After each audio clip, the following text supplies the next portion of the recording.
Far away, at the fabled edge of the world, the natural wonders of Patagonia await. This last frontier of South America slopes down from the Andes towards Antarctica, covering the sparsely inhabited southern regions of both Chile and Argentina. No destination captures the imagination like Patagonia. This is a land of legendary beauty, where Mother Nature runs the show. Prepare to feel dwarfed by the mighty volcanoes, towering glaciers, and floating icebergs that are sure to cross your path. In this remote region, even the most firmly planted human footprint is soon covered under blankets of snow, erased by westerly winds or washed away by lapping waves. With its mosaic of green steppe plains and blue mountain lakes, framed by wooded hills of ever-changing colors, Patagonia paints a mesmerizing picture. White-capped peaks of silvery mountains puncture the horizon, while soaring condors and solitary gauchos bring this seemingly spellbound landscape to life. This untamed land has moods as changeable as the weather, and can be rugged and desolate, as well as breathtakingly beautiful and inviting. Everything south of here is too harsh for human settlement, and it's this edge-of-the-world feeling that has captivated intrepid souls for centuries. First to arrive was the 16th century Portuguese explorer Ferdinand Magellan, who named the region Patagonia, the land of the big feet. Some 300 years later, a young Charles Darwin contributed to the myth that this was once a land of giants by collecting the remains of huge extinct animals. Now, almost 2 centuries later, Patagonia is still a place of discovery. While the region has become much easier to reach, its mythical appeal remains. Whether you set out on a road trip or explore its far corners by cruise ship or plane, this is bound to be the journey of a lifetime.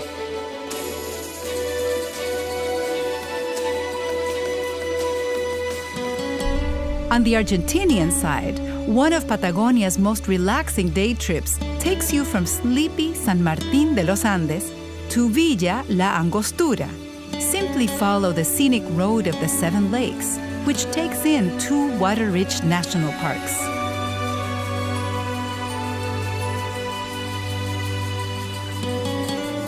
This road trip will bring you to San Carlos de Bariloche, a popular mountain resort on the shores of Lake Nahuel Huapi. The town has all the facilities and outdoor pursuits of the Swiss Alps, without the price tag. When roaming south along the famous Ruta 40, take a detour to the town of El Chaltén, Argentina's trekking capital in the southern Andes. Hike to the idyllic Laguna Capri, or to even higher lookout points to gaze up at the moody Fitzroy Mountain. Other trails provide scenic views of the jagged peaks of Cerro Torre, which only few dare to climb.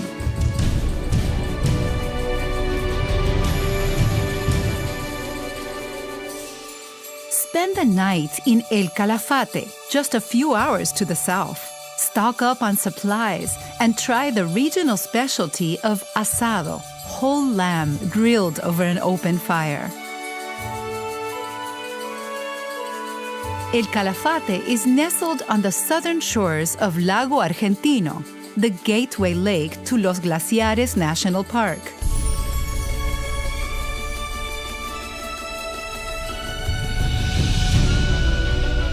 Embark on an epic journey to one of nature's greatest gifts, the Perito Moreno Glacier.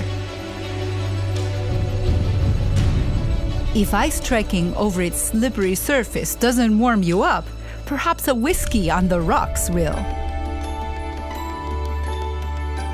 From the safety of a nearby viewing platform, observe the ever-changing face of its terminus, which reaches some 200 feet above sea level.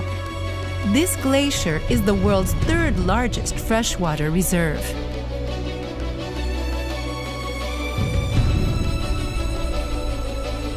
Most Perito Moreno tours also take in the milky waters of Canal Uppsala, nature's own exhibit space for some of the most spectacular sculptures on Earth. Floating icebergs shaped by water and wind. All the way south, the Strait of Magellan separates the far corner of Patagonia from mainland Argentina. When Magellan first arrived here, he spotted the campfires of native tribes and named the archipelago Tierra del Fuego, the land of fire. You can get there by boat, but most visitors simply fly to the province's capital, Ushuaia, the southernmost city in the world. This former penal colony was once a cold and brutal place of punishment, but now extends a warm welcome to all newcomers. In the morning, board the end-of-the-world train for an unforgettable day trip to Tierra del Fuego National Park. An even more scenic way to reach this reserve is joining a cruise along the Beagle Channel, the closest you can get to experiencing Antarctica without actually going there. See the Magellanic cormorants flock to Bird Island and then observe the lazing giants on Seal Island.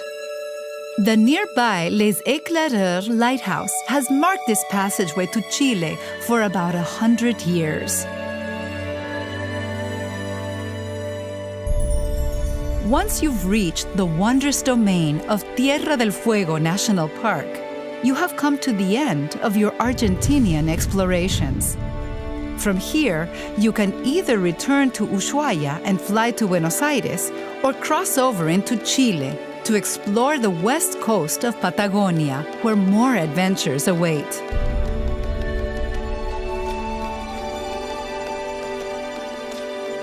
On the Chilean side, you can find fascinating historic and cultural attractions in pretty colonial cities, such as the regional capital, Punta Arenas. After a day of sightseeing in the outdoors, warm up with the local flavors that await in the region's inviting restaurants. In much of Chilean Patagonia, forests, lakes, snow-capped mountains, rivers, and volcanoes dominate the landscape. With more than half of this gigantic region declared a protected wilderness area, you'll find untouched nature everywhere you go. On your way north, take a little detour to the Milodon Cave. This prehistoric shelter held the remains of a giant ground-dwelling sloth and other huge extinct species. It was discoveries like these that sparked Darwin's theory of evolution by natural selection. Not far from the cave, the granite peaks of Torres del Paine loom over Chile's windswept tundra like towering castles in the sky. This dramatic national park is brimming with lakes in many shades of blue and green, some with distinctive white banks and others that spill out into gorgeous waterfalls, such as Salto Grande. Continue north until you spot the spectacular outline of the Osorno volcano. This fearsome giant is the focal point of Los Lagos, the lake region that forms the northern border of Chilean Patagonia. Straddling the opposite shore of Lake Yanquihue is the small town of Puerto Varas, a good place to end your Patagonia expedition.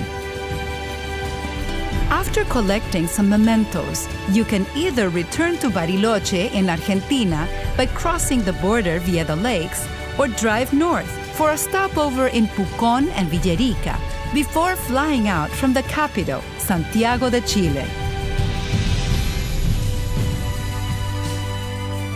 travel to the land that time forgot, to walk in the footsteps of early explorers, or make a new discovery all of your own. This magical wilderness at the far edge of the world reminds us that we are just temporary spectators of nature's infinite beauty.